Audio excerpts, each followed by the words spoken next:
the morning session. My name, if we haven't met before, is Kate DeConnick. I'm the director of the Cohen Center here at Keene State College.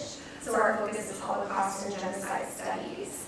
As we begin, I want to acknowledge that Keene State College is located on the traditional ancestral homeland of the Abenaki, Pennacook, and Wabanaki peoples, past and present.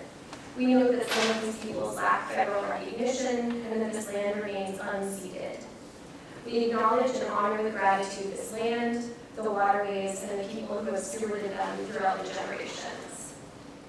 Today's program is hosted by the Cohen Center in partnership with multiple groups on and off campus, including the Truth, Reconciliation, and Equity Collaborative, or TREC, the Department of Holocaust and Genocide Studies here at Keene State College, Cheshire County Restorative Justice, the City of Keene Youth Services Department, and the Jonathan Daniels Center. What a great group.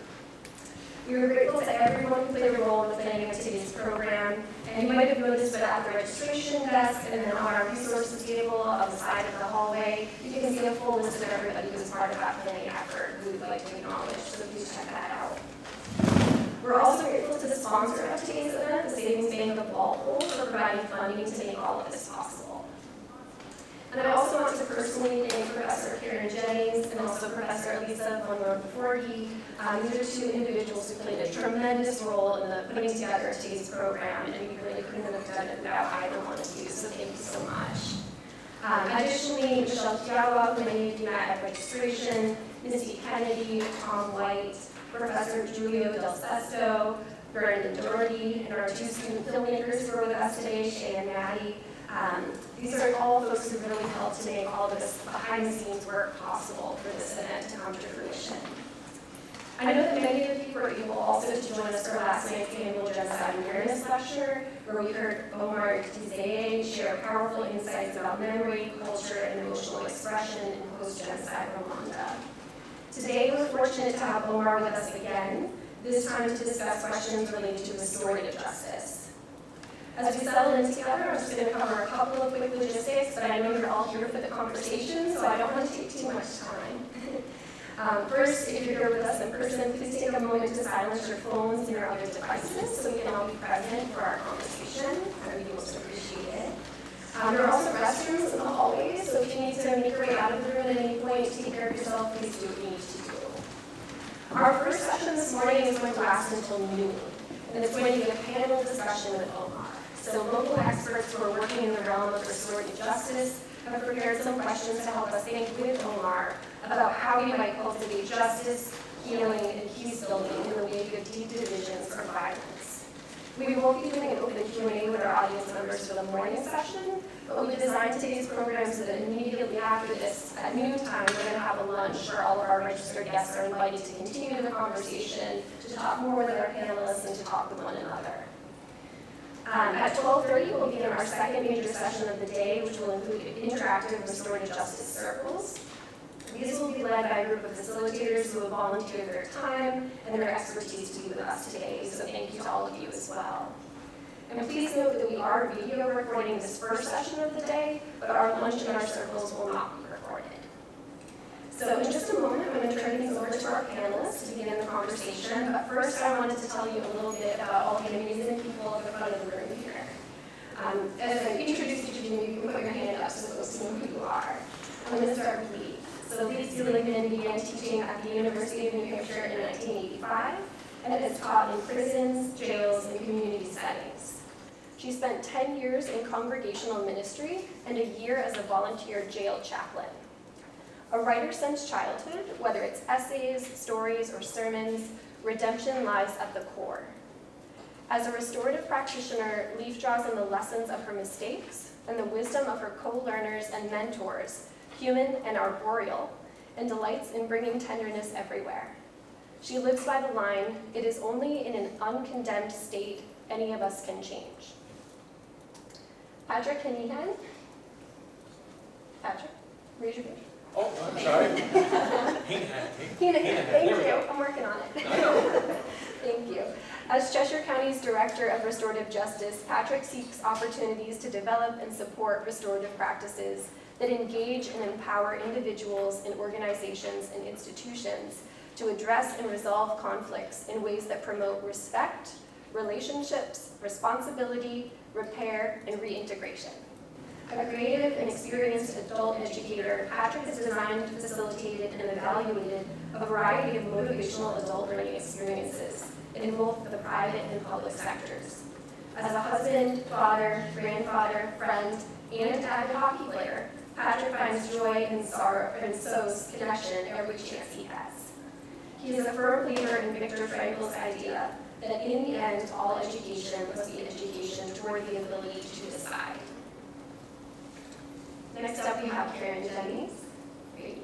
Karen is a tenured professor of psychology and a clinical psychologist and neuropsychologist. She has worked at Keene State College in the psychology department for 20 years.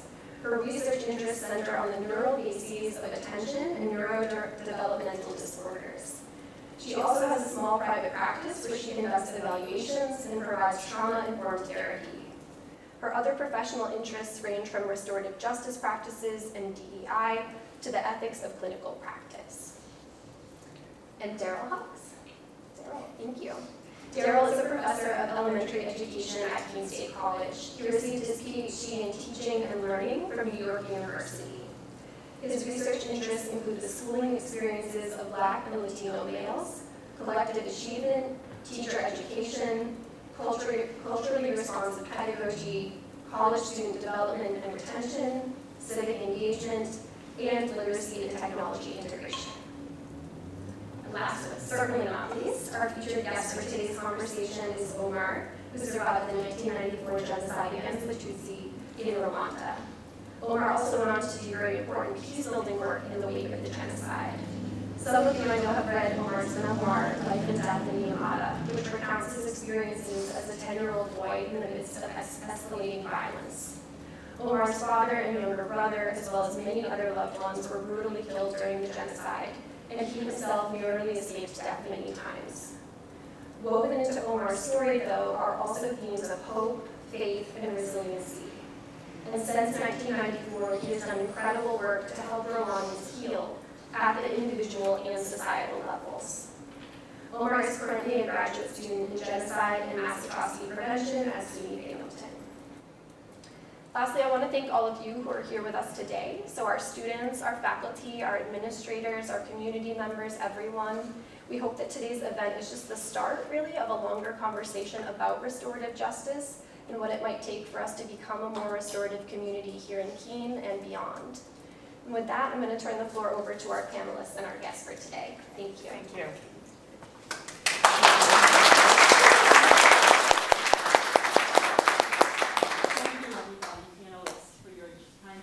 Thank you for coming and sharing this time with us. And Omar, thank you so much. Really appreciate this. We have a series of questions. I'll start it off, and then each of the panelists will continue and take on afterwards. Omar, the U.S. has never really engaged in a process of truth and reconciliation, despite our history of genocides in this country. So we were hoping that you would please share your impressions as to how the U.S. might engage in the work of reconciliation, repair, and healing, considering this really egregious history.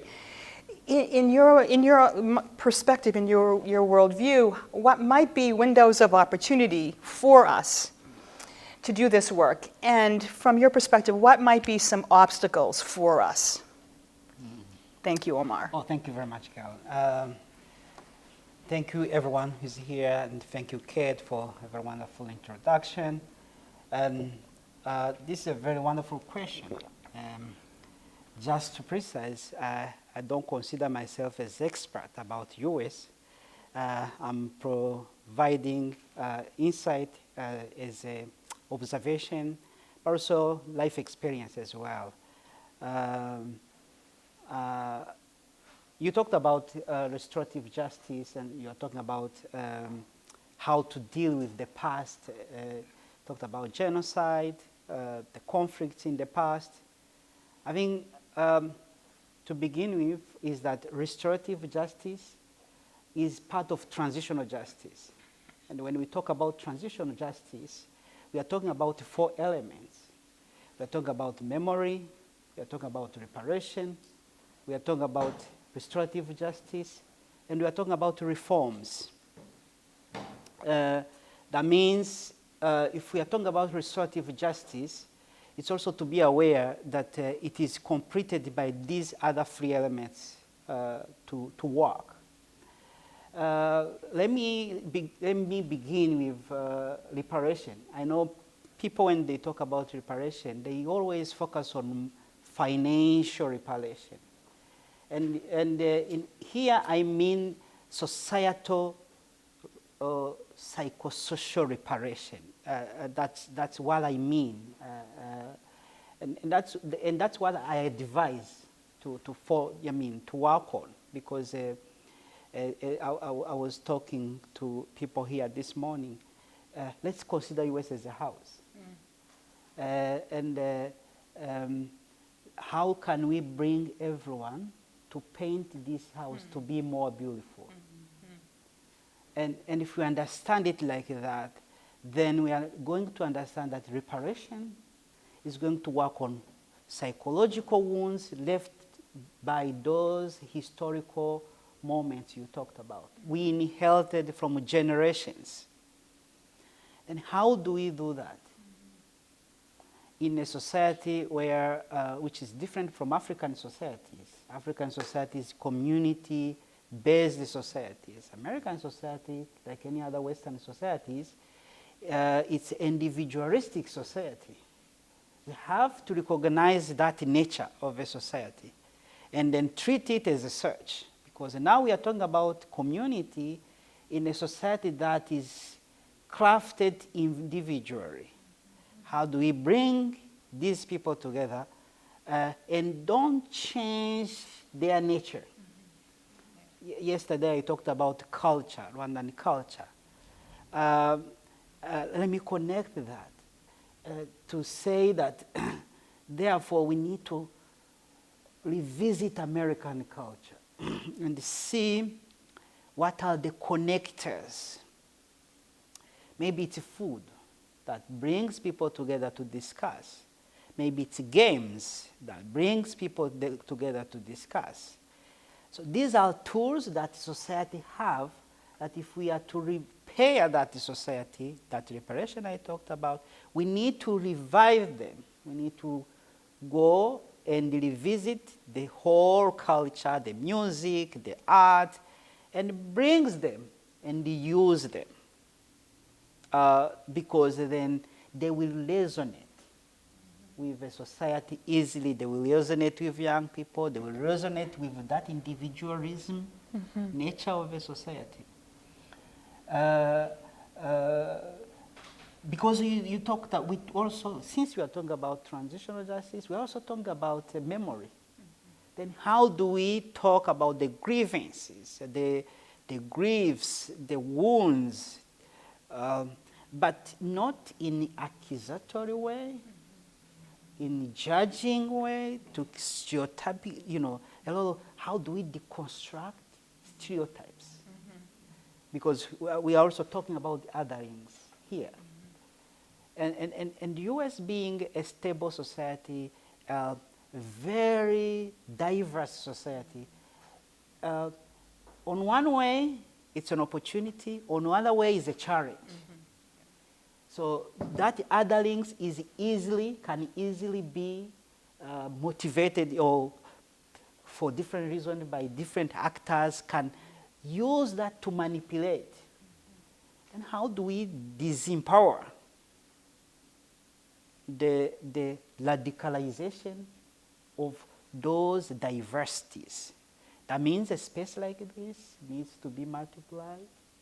We need to find a space, a safe space like this one, where people tell their stories and they are not judged, where we validate each other. Yesterday I talked about validation, where each one expressed the pain from the past.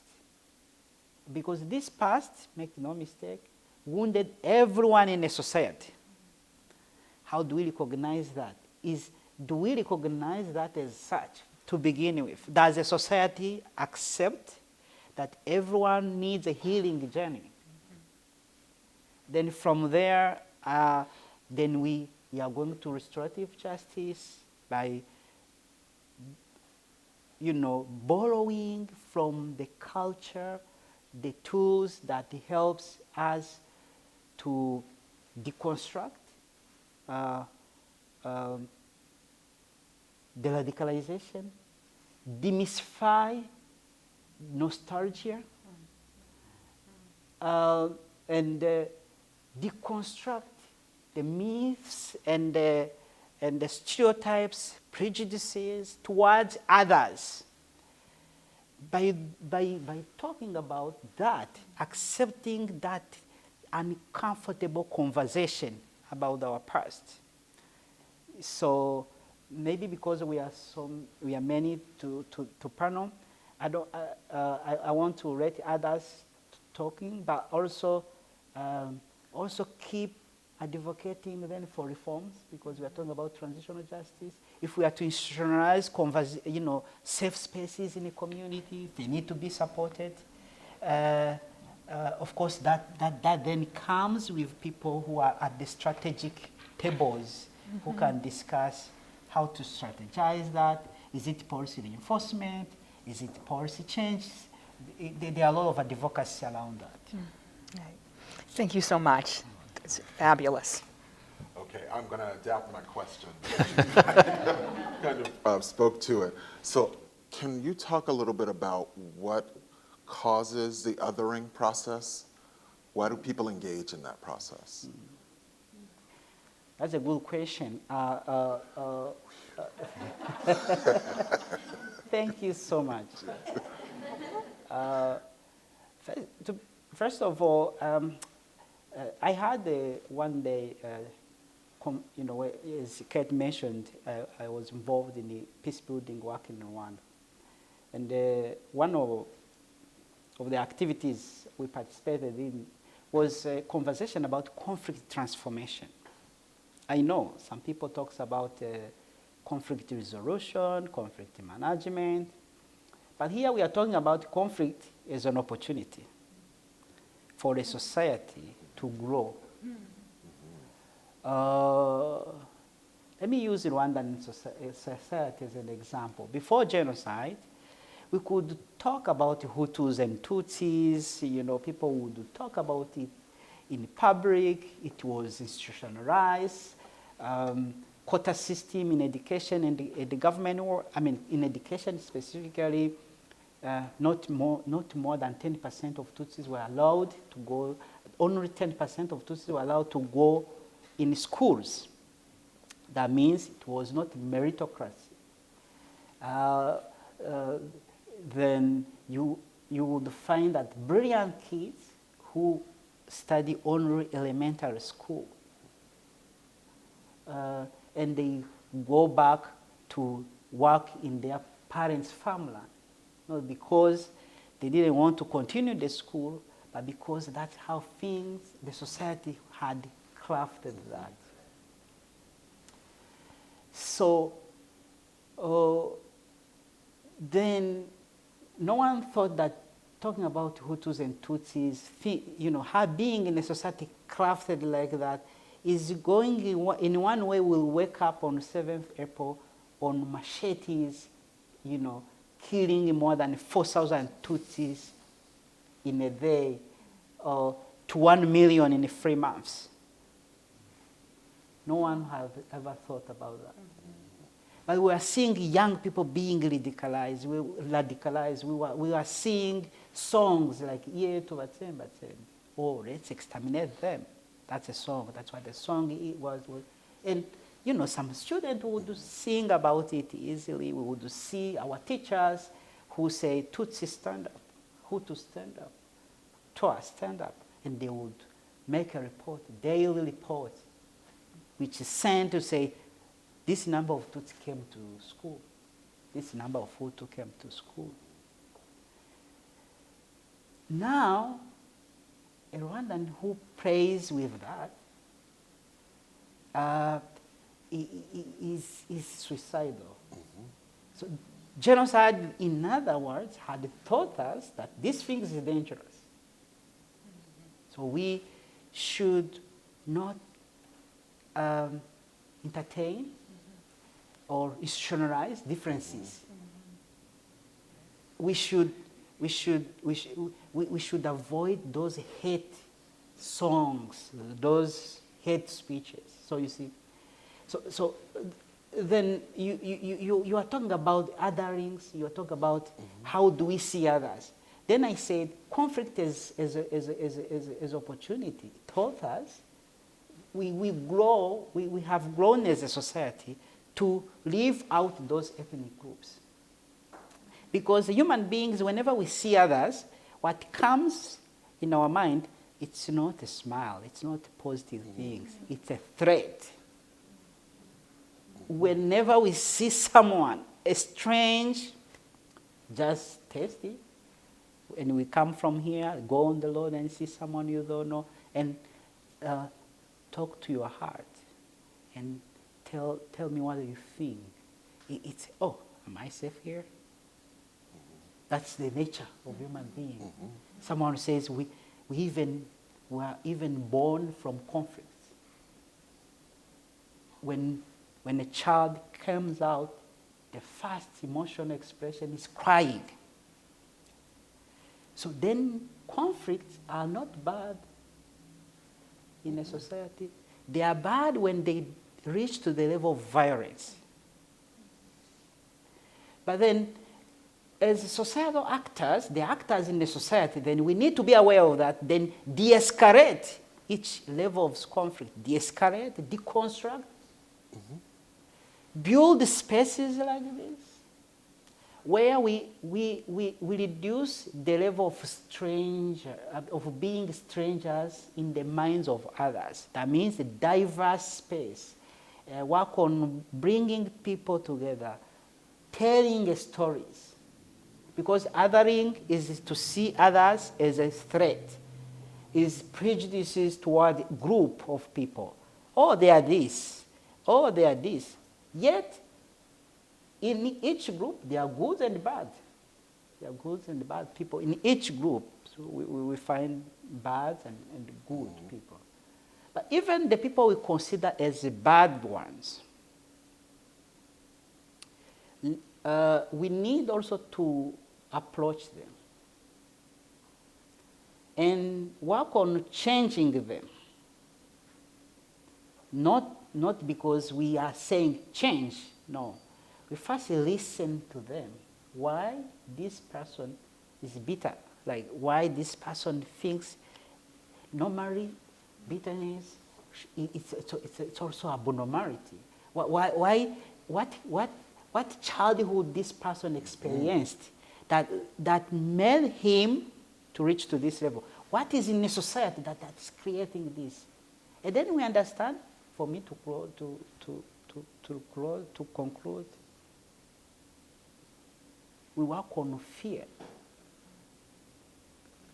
Fear destroys societies, fear destroys people at the individual level, fear destroys families.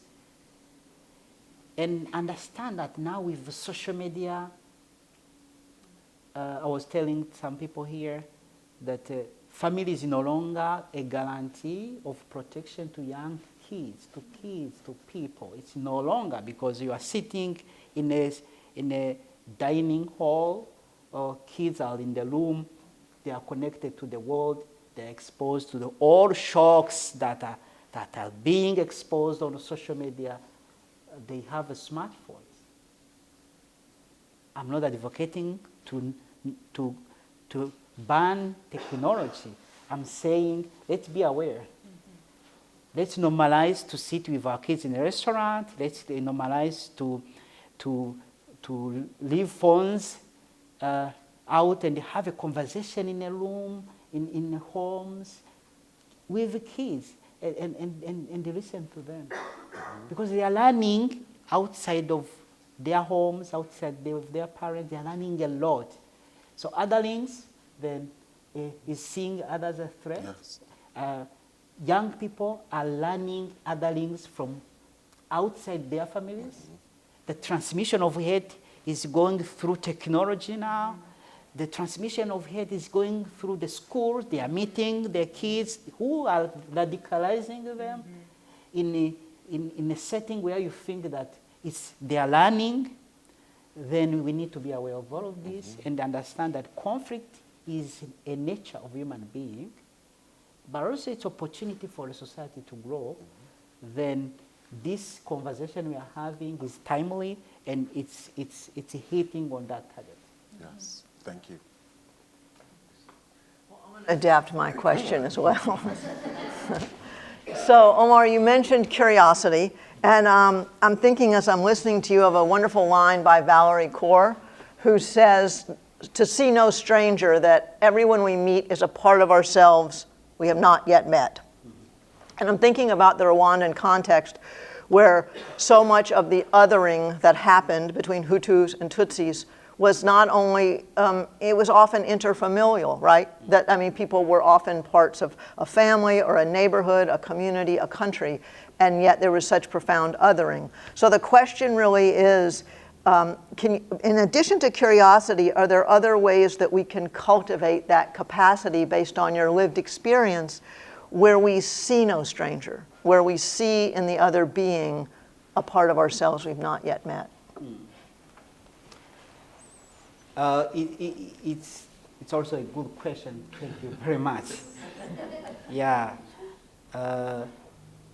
I happen to facilitate community dialogues back, in my work with NGOs. So in one project we had was to societal healing. So we had survivors groups, honoring, and we had the groups that were diverse. Here in Rwandan diversity, we mean former perpetrators, the returnees. The returnees, these are Rwandans who lived in exile 30 years in the neighboring countries, mostly Tutsis, and they came back. Then we talk about survivors and the Twa people. That's another diversity that was created by genocide. Every historical moment creates a category of people in a society. So how do we see then others in a positive way? So I wanted to give this example of how this young group of survivors, we screened a movie of which in that movie there were a girl whose father had killed her neighbor's children, friends, parents. I mean, he had killed a father of her, her colleague in the community, her colleagues. So in the way Rwandan prison system works is that you can take food or the food to relatives in the prisons. So this girl used to take a food to her father in a prison. Then from her home, she would pass by the home where the other kids whose father were killed by her father, they are praying. Whenever she saw them, she felt wounded. This is the testimony she gave us that we had a documentary, her sharing that story. So when we screened that film, to cut the whole short, in a survivors group, then they were all traumatized. I mean, they were emotional shocks, emotional crises. Our conversation was supposed to last 3 hours. It lasted only 30 minutes. Because they were angry. That they were saying that at least she has her father in the prison. We wish we could have our parents in the prisons. But at least they are there. We can see them sometimes. What is she talking about? Does she even know that we suffered? So we stopped the film. And we apologized because that was our work. We needed to make them secure. But after 1 year, they asked us to screen the film again. They say, now we understand that girl. We watched the film together. They asked us a question about how she feels. They also say, can we meet her? What changed in this period of year is that we helped this group of young survivors to process their wounds. So then that heart that was full of frustration, full of anxiety, full of depression, they released the space to receive the emotional expression of their colleague whom they don't share the background. So then that's a work we need to do. Right. That safe space I was talking about. How can we do that again? In a society like this, which has, which is stable, which has economy, that condition everyone to work, that I think we also need to start acknowledging that as we are talking about transitional justice, we need to recognize context, realities. Yesterday I talked about culture. I heard that here in the United States, each state, there is also cultural difference. That means the way the solution we are providing to a society is not going to be one. It should consider those small differences that people have. But the work is to bring people together in a safe space. The work is to help people to heal from the wounds they have from the past. It's to recognize that there are wounds left by our history. There are wounds left out by what we hear. Then we need to seed spaces that helps people to meet. Schools. How can we add something at school? That's restorative justice we are talking about. That's transitional justice we are talking about. It's a mechanism to deal with legacies of the past. Then we need to understand that our school needs to be different than classic schools. Then create ad hoc spaces in schools where we help young people to deal with that. And then we need to understand that there is also old generation born before computer. And there is this young generation born with smartphones. How do we invest in young people with different approaches and different tools? Because there is what we call 5 C's model for youth engagement and youth development. There is competence, there is confidence, there is caring, there is character. Before we talk about contribution. And everyone is asking young people to contribute. But look, we need to make them competent. We need to engage them to make them confident. We need to develop their character. And we need to care, to make them care. And here, I'm concluding, we talk about 2 things that are destroyed in a society after conflict, after genocide.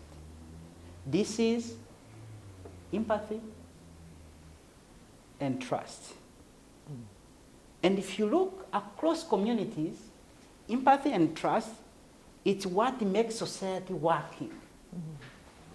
Without them, a society becomes dysfunctional. A family becomes dysfunctional. If you don't trust your partner at home, a family becomes dysfunctional. At societal level, it's the same. If you want, you can also take that to world stage. If countries don't trust each other, if there is a lack of empathy, then there is that. And I think we can repair through memory, through storytelling, through creating safe spaces, and many other tools that we can develop from context. Great. Thank you so much. Omar, I have a rather lengthy question that I'm going to shorten up, but before I ask it, I just want you to know how touched I am that you're here with us today. I read your book 2 weeks ago, and books are wonderful. They gave the theory, they gave a little experience of what you went through, which I cannot imagine.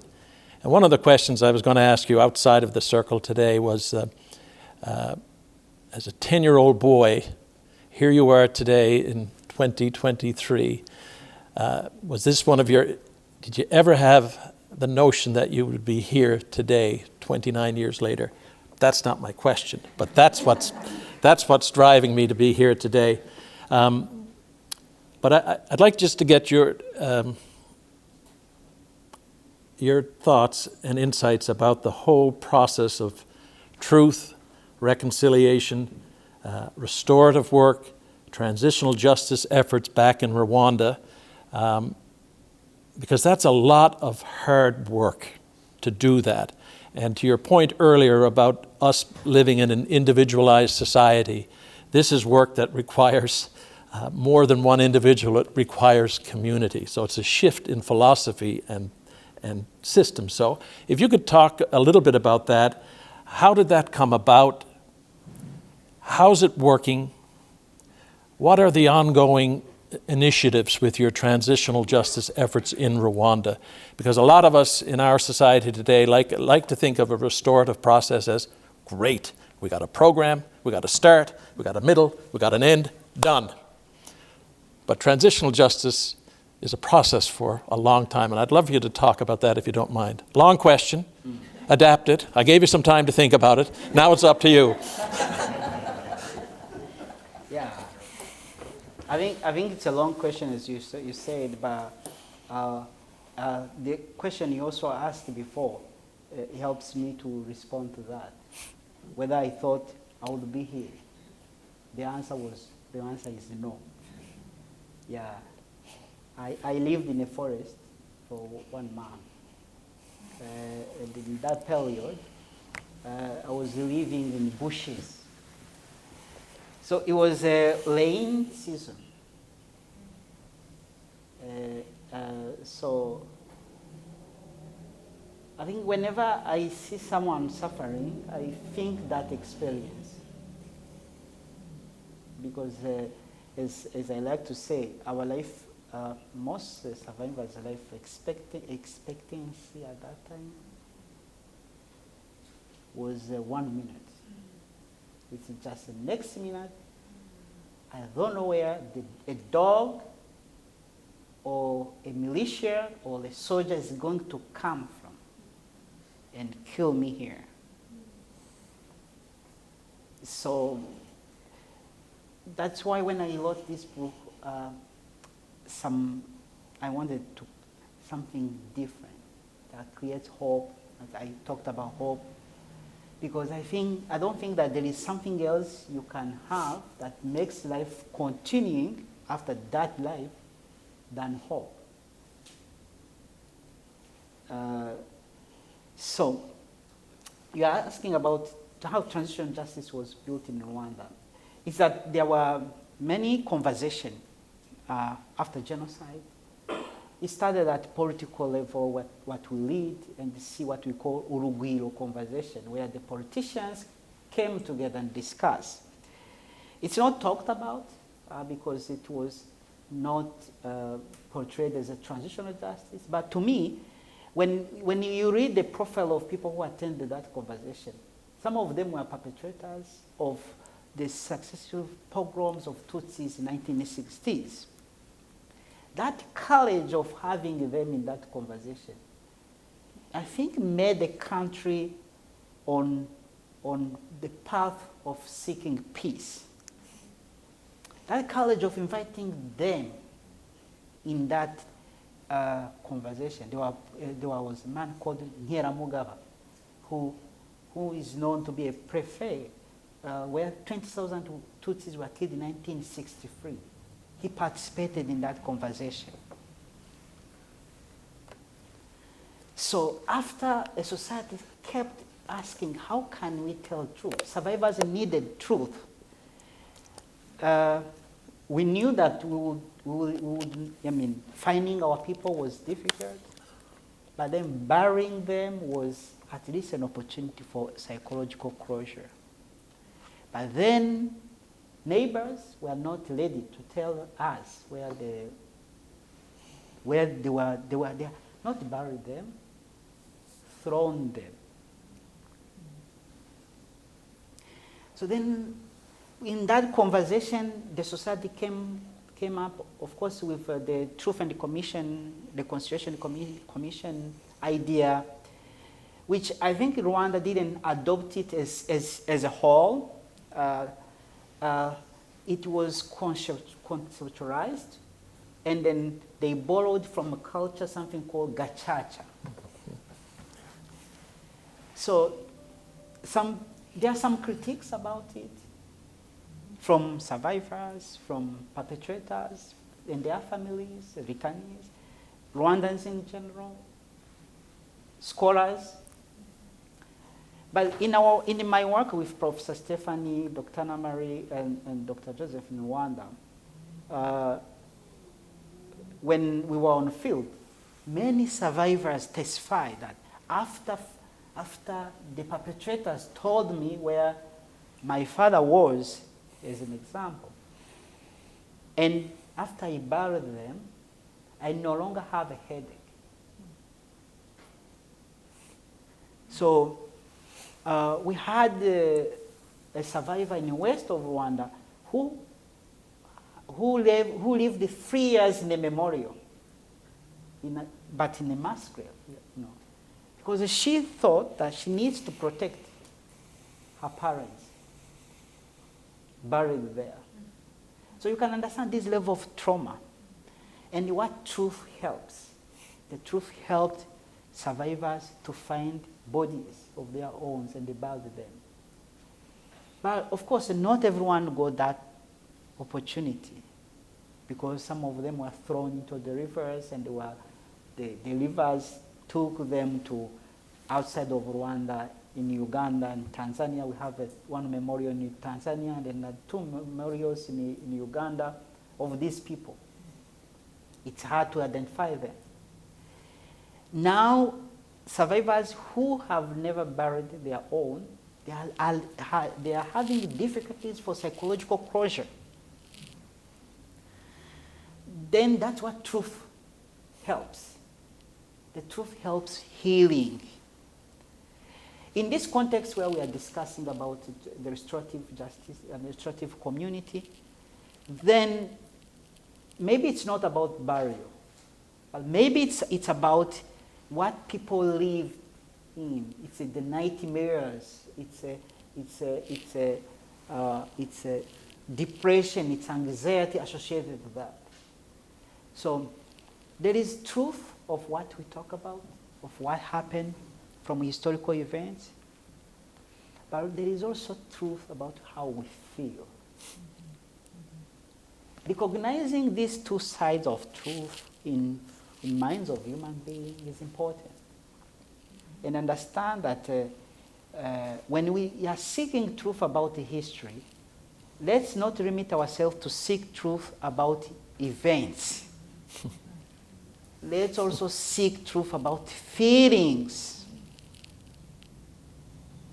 And then the precious work we can do after that is to validate them, is to put words on them, is to appreciate every human being. We like appreciation. We can talk about everything. One person in Rwanda said, we can talk about everything in life, except what ashames us. Then we need to make these spaces we are talking about not throwing spaces, but spaces of appreciation, because every human being was born with that need. So I talked about Gacaca. Gacaca ended, it had a limited period. It showed that around 0.9 million of Hutus participated in killings. That helps to remove the collective guilty to Hutus, because now we know in the neighborhood who committed what, then it helps Hutus also to know that the person we used to see here after genocide, being a good person, that this person killed more than 5 people.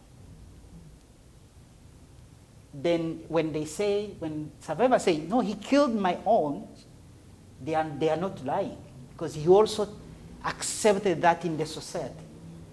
So in other words, Gacaca helped Rwandans to confront the reality, the history, the strong history, but also Gacaca helped survivors to heal as well, to bury, to know the information which happened when we were hiding in forests, as I mentioned, in houses.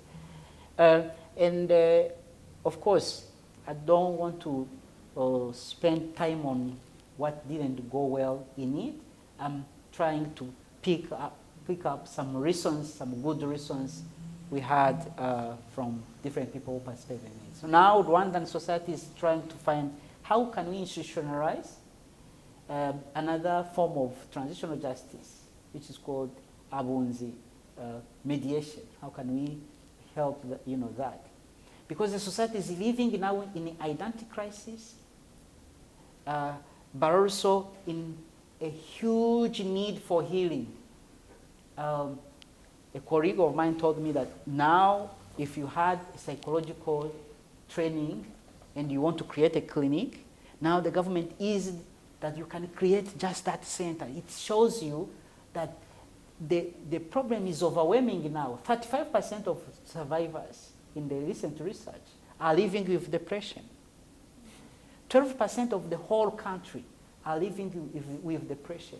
That means it's a traumatized society. So some of these spaces then are helping them not to push each other against the wall, are helping people to come together. Of course, there are also different issues of ideological issues, the boundaries that created by hate of the past. It is still a society that needs accompaniment at all angles. It's now a society around 65%, they are young people. There is a transmission of trauma, transgenerational trauma, which means that when we think about this society, which was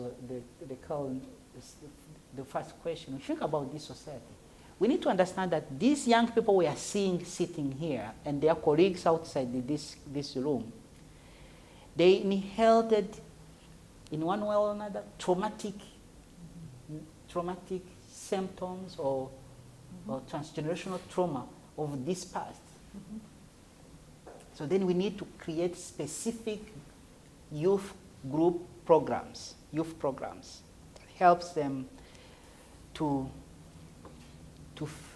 see life in a positive way. Thank you. And so, Patrick, I get the honor to ask your question.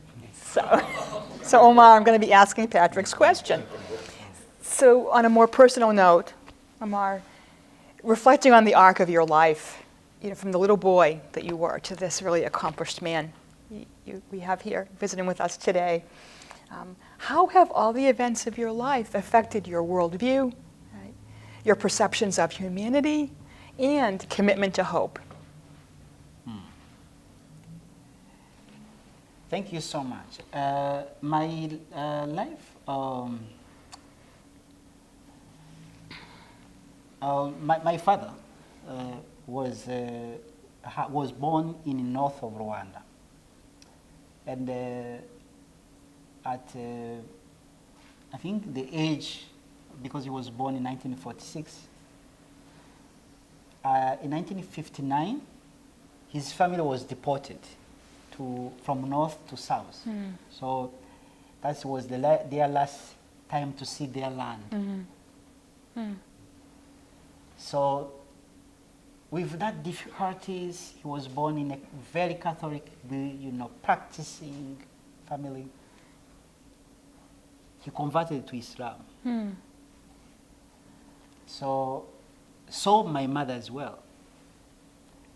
She was also born in very Catholic family, and she also converted then because of my father. So when I was born in that family setting, community, because then all the uncles, all the family relatives were neighbors. So I was born, I like to say, in between two religions then. Because my uncle used to tell my father, don't bring your religion, your Muslim religion here. We are taking him to church. That's on Sunday. And then my father said, okay. Her friend Rokadia would also take me as well. She was a very close neighbor. She said, every Sunday we are going. At the Easter day, today we have a celebration. At the Christmas, today we have a celebration.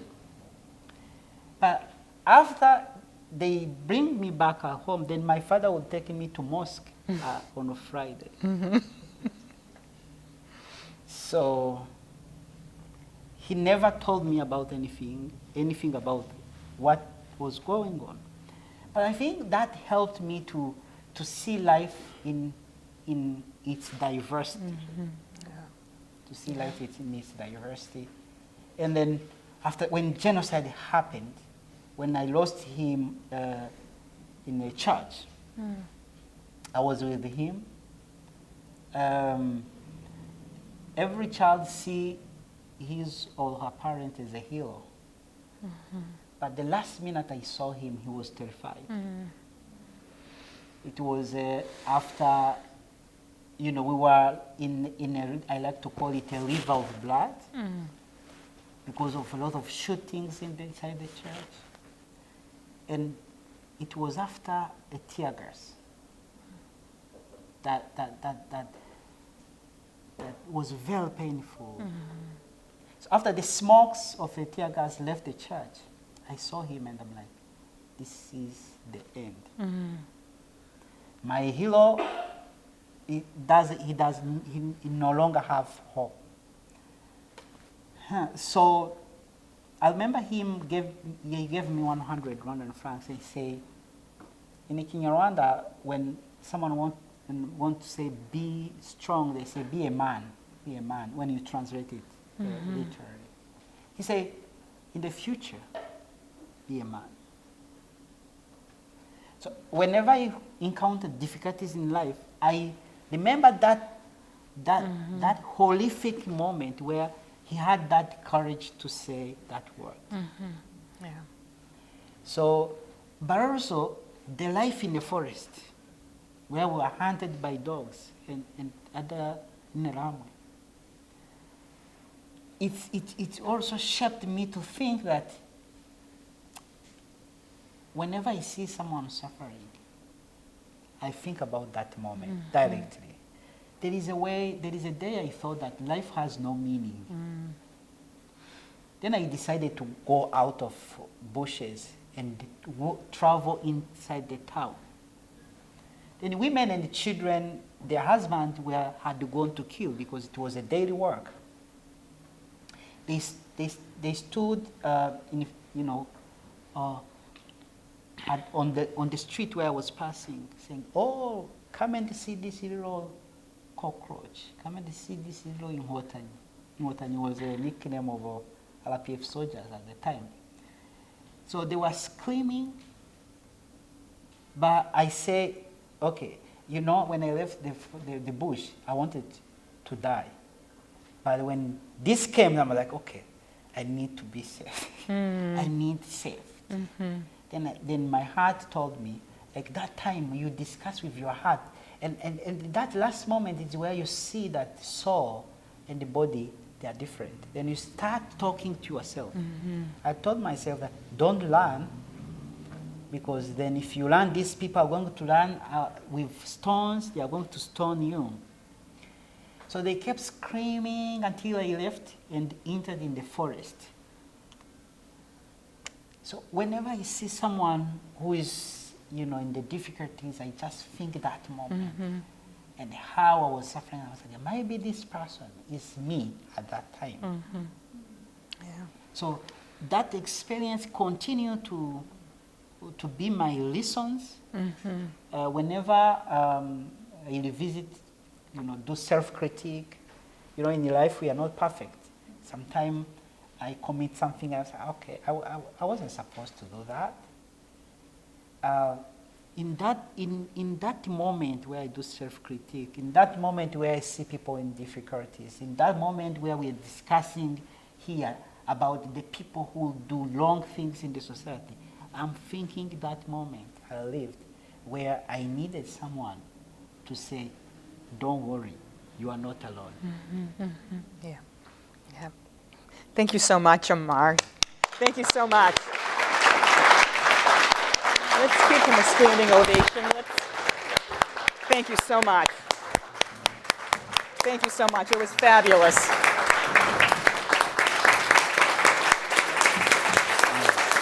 Thank you. It was just fabulous.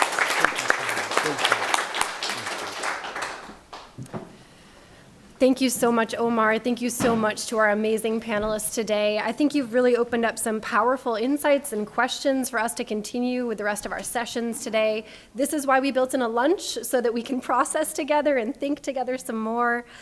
So we're going to transition to that piece of our program next. If you are anyone who noted in your registration that you have any sort of dietary restriction, whether vegetarian, an allergy, vegan, anything, there's a bagged lunch with your name on it. Otherwise, you can take any of the options that are available. I believe we have roast beef, turkey, or veggie wraps available for everyone else. And when we come back, we'll just settle in for lunch for the next half hour. So get to know the folks at your tables a little bit, talk about some of what you heard in this amazing conversation here. And then at 12:30, we will begin our restorative justice circles together. And I know some of you need to leave. Thank you to those of you who are just able to be here for the morning session. And for those of you who are able to stay, we'll enjoy some food and conversation this afternoon. So thank you all again so much.